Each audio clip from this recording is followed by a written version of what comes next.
And so this is a lifting keel. Mm-hmm. Why they have those little wings on the back, we've all just kind of laughed at. But anyways, they have them. They had to do one job, which was dealing with spars. Must be a whole like. Over here was just open, and at low tide it was just mud down the bottom. When we got the project, wooden spars and all the varnishing of the wooden spars or painting, if they need to be painted, is done in here.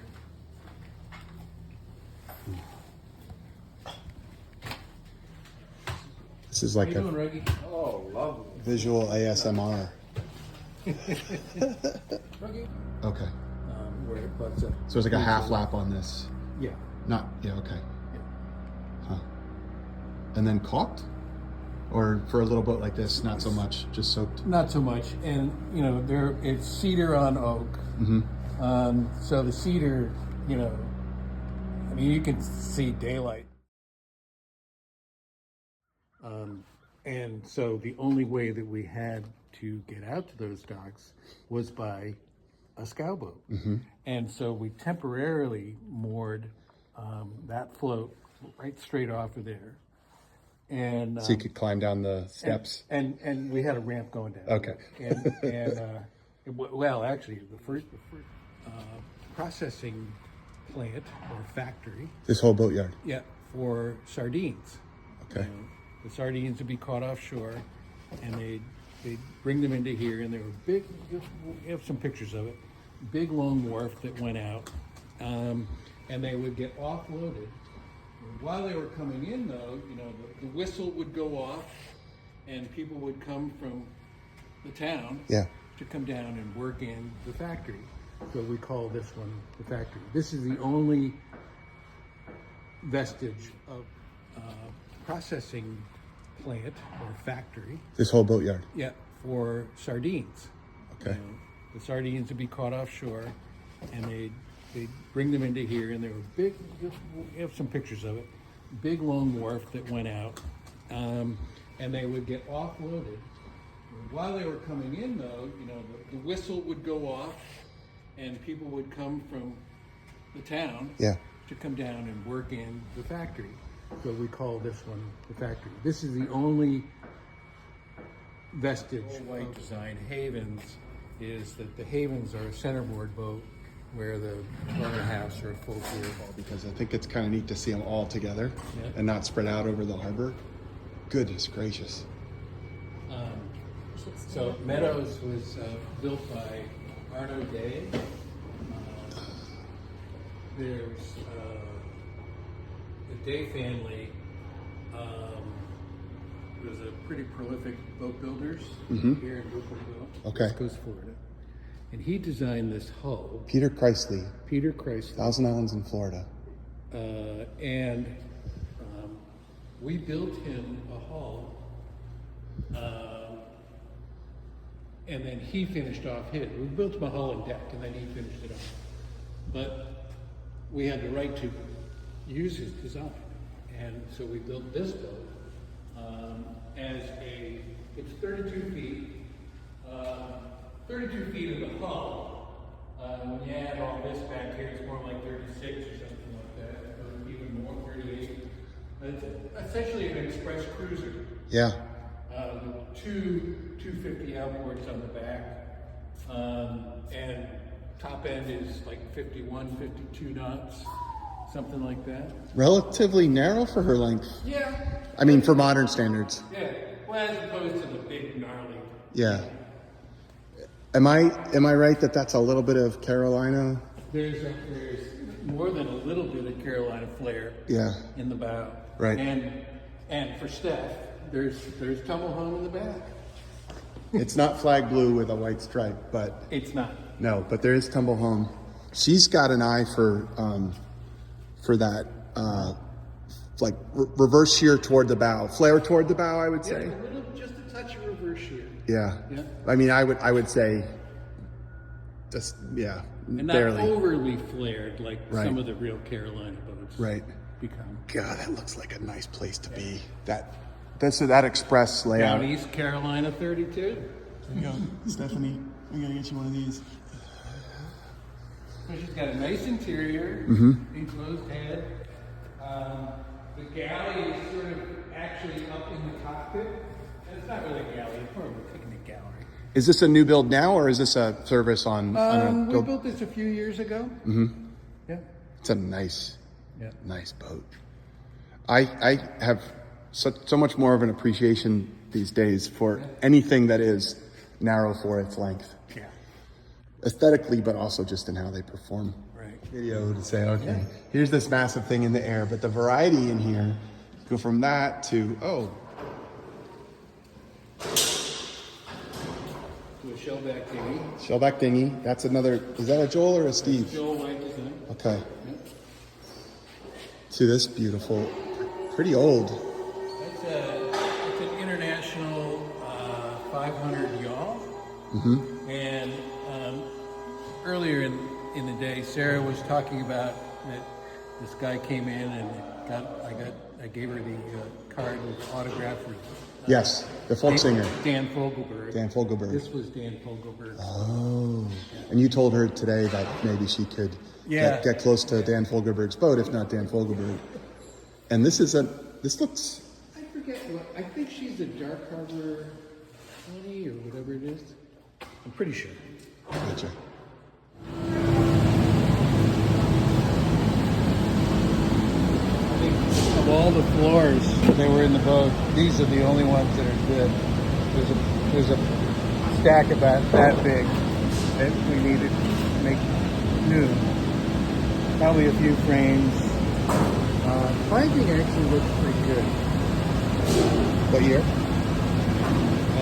Probably 30s, 40s, something like that.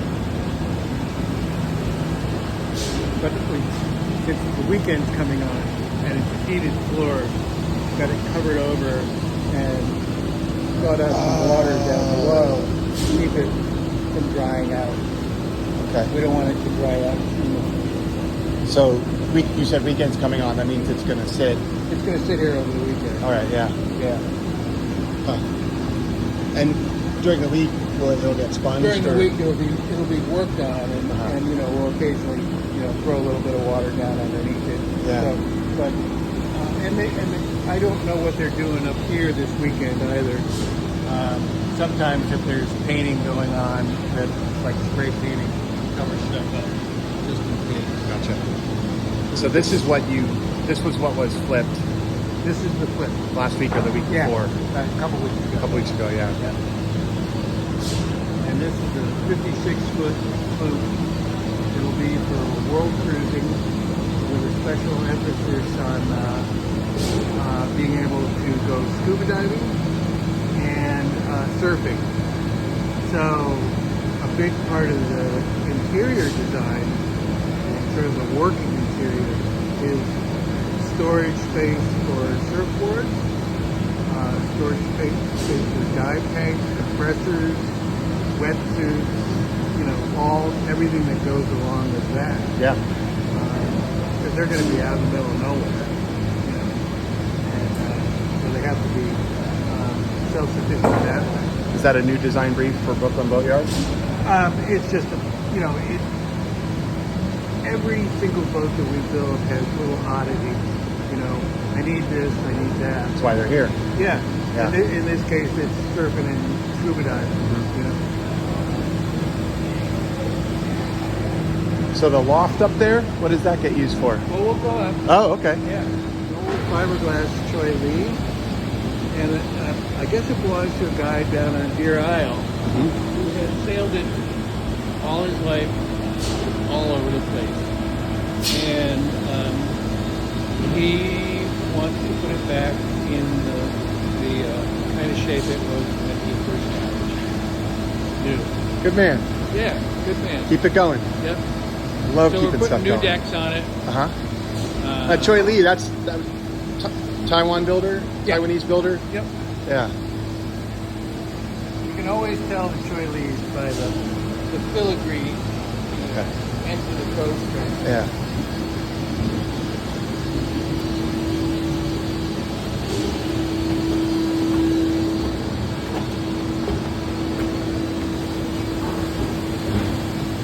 So we took up the decks, new deck down, 9L cloth over, and they all get painted with non-skid, primed and painted non-skid. Stripped down all the wood on the side, fixed a few things here and there. So that's going back over. It's coming along pretty well. Yeah. Yep. Hey Jimmy, I built this upside down, brought it out, rolled it over. It's stupendous And to see it now up interior close. is going in. Yeah. So you know, you were asking about the mezzanine and stuff. This whole shop, all of this is meant to be taken apart, moved around, reconfigured. And as a matter of fact, we're going to lose this.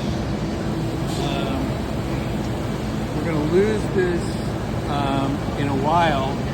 This boat's going to be moved over there, and get put on its keel, so it's going to be a lot taller. So this boat will be over here being worked on. Yeah. Meanwhile, over here on this side, we're going to start on another boat, which will be another of the Wheeler 55 power boats, which we just recently launched. Syntax. What's the design name of this, or is it a one-off? We're just calling it. We're calling it the Green 56, not because that's the name of the people who are Buying buying it, Okay. but it's a Mark Fitzgerald design. Okay. And Mark was the real nuts and bolts of the Chuck Payne design group in Camden. And we're looking at the inside of 3 layers. Well, actually, look here, Jim. Because this is where you can really see it. So this is tongue and groove cedar. Yeah. And that's what you see on the inside, all there. And then it looks like these are mahogany layers. I'm not sure, but so then you get these veneers, like 1/8-inch veneers, Yeah.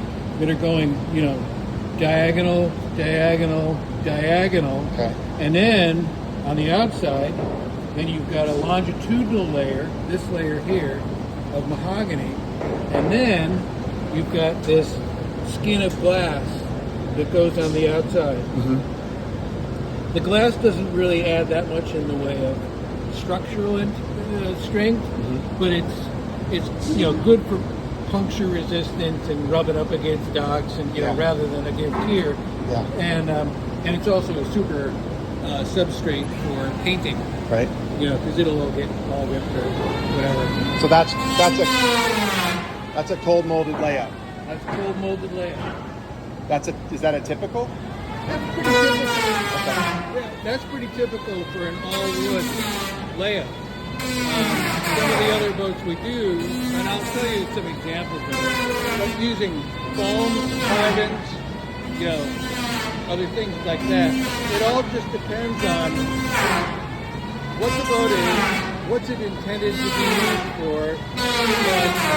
Not all that different from what Hattie was talking about rowing.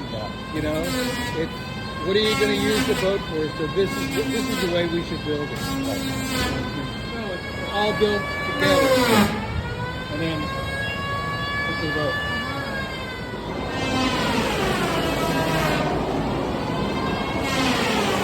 So like I said, this was it's all going to get moved around. Yeah. We were building the boat back. We got the whole deck over here, and that was wider than it is now. And so the hull was down here. The opening was not as wide as the deck. So, picked it up, moved it over, tilted it, put it down. Like Lowered that. it on. With all the back entry. Yeah.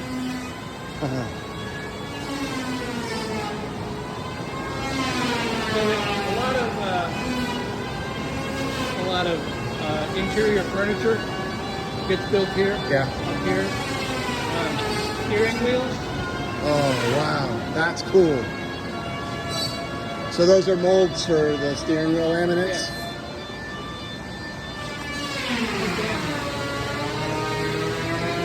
How you doing? Hey, I'm Jeff. No, don't worry about it. How are you, Jeff? Where are you from? Philadelphia and the Thousand Islands up in New York. Wonderful. Yeah, I'm John and Sarah's nephew.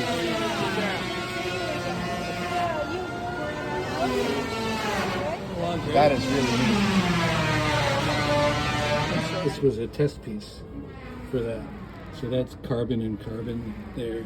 So, you know, you were asking about Yeah, about different different other materials. Wow. Anglet farm. So we make test panels, we send them up to the Wood Products Laboratory at the University of Maine. Say, break this. Okay. Yeah. So they'll back your engineer. Sevens. This is the Eggemogen 47 square. Yeah, Okay. yeah. So generation one there. And then we saw the boat Lark. Yep. in the harbor. Yep.